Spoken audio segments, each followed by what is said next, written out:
Hey, I'm Jack, and this is Raw Tropical Living. Thanks for joining me today. Hope the day's going well for you. Hope you're having a little bit of fun out there. You got to have a little bit of fun every day. I know you got to go to work, you got to go to school, and there's all this stuff to do, but there's never too much stuff to squeeze a little fun out of the day. I mean, you can't just like go through the day like this robot doing your task, going to work, blah, blah, blah. Get out there and have a little bit of fun. I'm going to talk today about why I'm not all that serious about a raw food diet. Guys, I do videos every day, so if you aren't already subscribed to the channel, please go down there and hit that red subscribe button and then immediately click on the little bell and check send notifications so you'll stay subscribed to the channel. Yeah, I'm not all that serious about this diet if you haven't figured that out yet. If you haven't figured that out yet, you either haven't watched very many videos of mine or I don't know, you just don't pick up on my vibe. Like I say though, I love the raw food diet, and the raw food diet has been very, very good to me. For sure over the past 7 years. The raw food diet has been just kind of like the springboard, the catalyst that has taken, you know, that's opened my mind up to other things, that's opened me up to other things. And, you know, it's just too much obsession over the food. I figured that part out very early on. I don't know if I've ever mentioned that to you, but I kind of had this same attitude almost from day one because I watched a lot of this stuff that was a little bit extreme, and everybody was just, you know, looked a little bit like a Stepford wife. You know, they had that glaze in their eye. Raw, raw, raw is the best. Raw is going to heal. Raw is everything. You know, some of those people believe if you cut off an arm, you're going to grow it back with raw.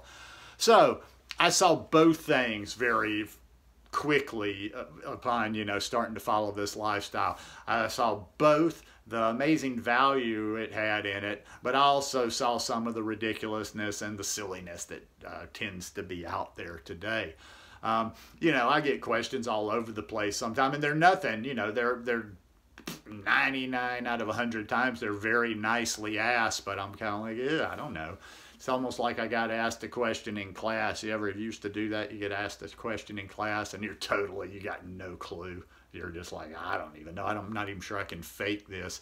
Like when it kind of gets next level, or when it's like gets real picky about, ooh, you know, I didn't, and it's not being food police, but when they're like, ooh, I didn't know you eat that. Oh, you eat this. Oh, can you digest this raw? Can you do this? I get that with corn all the time. And gee, look, this is not to open up a conversation about corn.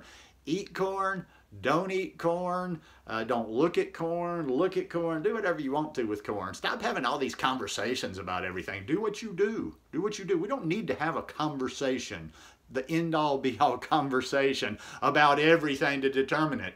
I don't have a problem with it. Maybe you do. I eat it sometimes. I don't eat it, you know, all that much. It's not like I'm sitting around. Corn is one of my staples, and I'm just kind of using that as an example. But I'll get all these serious questions like, well, it's a this and a that, and some people will write like long stuff, and I'm like, good Lord, that's way over my head. And oh, aren't you worried about that? We don't digest this, and and this one's GMO, and that one's that. Listen, I don't like GMOs. If I didn't have to eat any GMOs, if I could totally eliminate them, but you do the best you can. You do the best you can, but I'm a big picture person. I'm not going to sit around and obsess over every little bite of food until, you know, I've got every piece of food worked out just right. But I've done pretty well on this lifestyle because I think the reason I've done well on this lifestyle is because of that attitude. You know, sometimes I've eaten something that's not the purest of the pure raw, and somebody will miscategorize it as, oh, nice. Oh, they're being nice, but they're like, ooh, nice, you had a cheat day. Or, ooh, whatever. They'll put it in terms like almost like the old, you know, okay, you cheated, or something to be guilty about. No, I don't ever do that. I don't ever cheat. I don't ever fall off the wagon. I just like, you know, if my body says today, I think I'm going to eat this, I'm going to eat it. No big deal, I'm not going to be wringing my hands going, oh my God, I shouldn't do that. I'm not going to be trying to hang on not to do it. I just do it. You know, I make my decisions. I have my boundaries. I have things I won't do. I know my body. I know things I can do and things I can't do, and I've figured that out. Another reason I'm not so uber serious about the raw food diet part of it is because I have a presence online. You know, I do a YouTube channel. I have an Instagram account. My Instagram account is about the same numbers as here as far as followers to subscribers. And I have always stated that I want to reach out to as many people as possible. I want to offer something to as many people as possible. And I just want to inspire people to make better decisions and to go plant-based, to go vegan. Like I don't care about that one either. Yes, I'm vegan, but it's like, you know what? I'm kind of like, let's hit them from all angles. Some people resonate with one term, some people resonate with another, some people resonate with the fully raw thing, some people resonate with that. I guess what it's always been is without, you know, like throwing the raw under the bus and presenting the good parts of the raw. I just don't want people to feel like it's raw or nothing. And if they can't live up to the raw and they struggle, and I've seen that a lot in people that are not even vegan anymore because they were too stubborn. They were all stubborn about the raw. It has to be raw. It can't be any other version of a vegan diet. It can't just be a simple SOS, you know, the salt-free, oil-free, sugar-free, processed sugar of whole plant-based foods. It's got to be raw. It's got to be raw. And the stubbornest of the stubborn, they're the ones that when they can't do raw, and they most of the time can't, then they go completely away. They're not even plant-based anymore. So, you know, I just want to kind of give people what they want, give people what they're ready for. In a way, be kind of all things to all people when it comes to plant-based.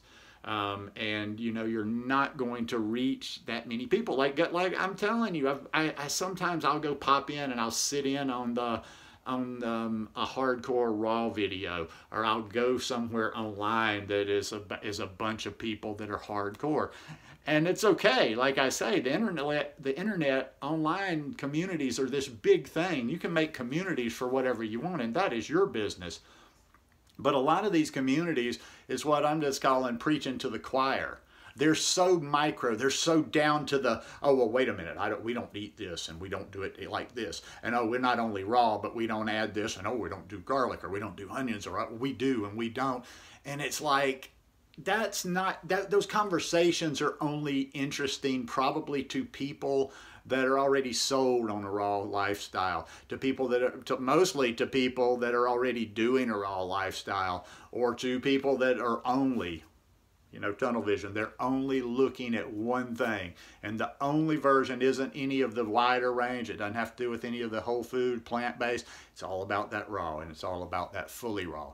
So once again, hey, I could see that being interesting. I'd love to have like a little small think tank of all raw people where you could just actually have real interaction, real conversation a little bit. But when it comes to making videos and, you know, putting out content on Instagram and doing things like that, I want to reach as many people as possible, because especially on Instagram's a different beast than YouTube.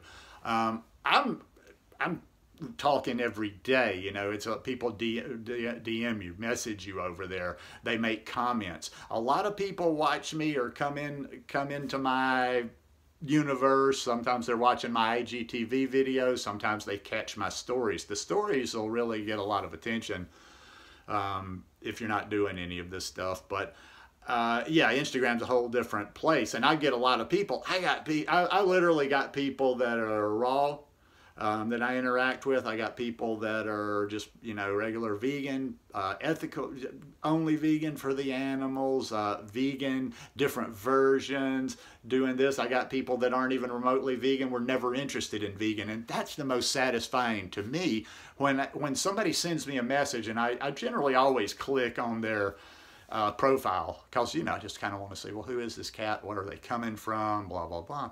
And there's nothing about their page. Maybe they are doing stuff that they weren't even remotely vegan. They're not thinking about vegan, and now they're thinking about making changes. A lot of them have said, I'm going vegan.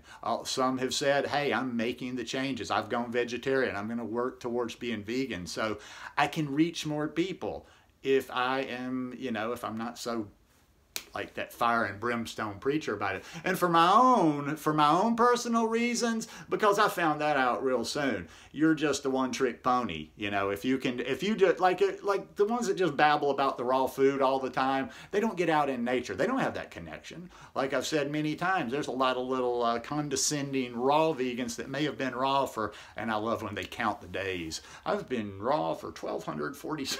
I'm like, and they can be condescending, and I look back, and then that's where I get a little bit sarcastic. I'm like, yeah, cuz you ain't never even been anywhere where there's real sun. So you're eating all this, you're eating perfect raw someplace where you're not even probably getting all that good quality food, and you've never even been plugged in. You have some of the fuel just moving around, but you've never been plugged into that sun and had it, you know, really take you to that next level. A lot of the people doing it, they live busy lives, as do a lot of people, but it's always about the food. They're making something else. They got a recipe. They're constantly chopping. They never get outside. Man, I'll tell you what, that's at least got to be equal to what I eat. My walks, when I go down to the park, when I get out in nature, when I am around trees, when I'm around birds, when I'm around stuff outside, connecting, breathing fresh air, that's just as important. Just as important. Things we need to do. Movement. As I'm feeling better and better each day, I'm starting to get excited, but I want to make sure I feel better, because I need to do day-to-day things before I worry about getting back into exercise. But we need to move our bodies. We need to stay hydrated. We need to get good rest at night. I always get good rest. I don't run. You know, I've gotten to that point in life. I don't do that whole run, and, oh, I only got 3 hours last night. Shoot, if I can, you know, I need at least 7 hours. A lot of times I sleep 8. But anyhow, it's just not, you know, it is a great way of living. It is a great way of living, and I love how I feel all the time on this raw diet. But I'm not that serious about it, because, like I say, it's not the end-all be-all, and there are other things. And like I said, for the purposes of wanting to help as many people as possible and reach as many people as possible. So anyhow, that's why I'm not that serious. Hope you guys enjoyed this one today. If you like it, please give me a thumbs up, and I'll see you tomorrow. Peace.